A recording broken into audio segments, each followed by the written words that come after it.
President Trump's appointee for interim U.S. attorney faces a challenge today in federal court as a judge weighs whether Lindsey Halligan was unlawfully given the job. Today's hearing is part of an effort by former FBI Director James Comey and New York Attorney General Letitia James to get their cases tossed before trial. CBS News legal reporter Katrina Kaufman joins me now with the latest on this move. Katrina, good morning.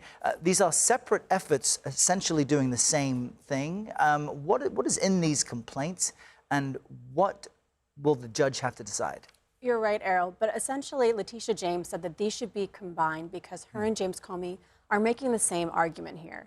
They say Lindsey Halligan was unlawfully installed as the interim U.S. attorney and she had no authority to prosecute them. They say she's violating two different laws, or Attorney General Pam Bondi is here. One is a statute that designates you can appoint an interim attorney for 120 days. They say Pam Bondi can only do this once, Errol.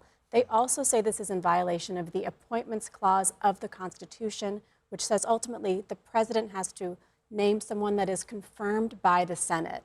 Now, what the Justice Department says is that, in fact, they think Pam Bondi can appoint each interim U.S. attorney for 120 days, more than one, they're saying. But even if the judge disagrees here, she's also given a special attorney title to Lindsey Halligan, which she says gives her the authority to bring these cases. Because the real question, Errol, is if she was unlawfully appointed, can these indictments stand?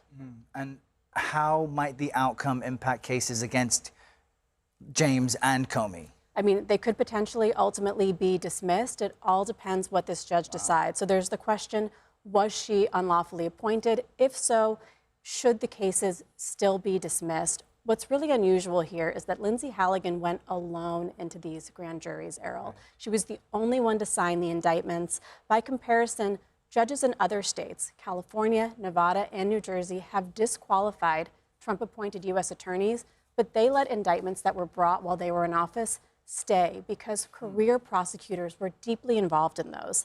These U.S. attorneys had minimal involvement. We have a very different situation here with Lindsey Halligan, who played a key role, really the only role, in bringing these cases to the grand jury. We'll see what happens next. Really interesting story. Katrina, thank you very much. Thank you.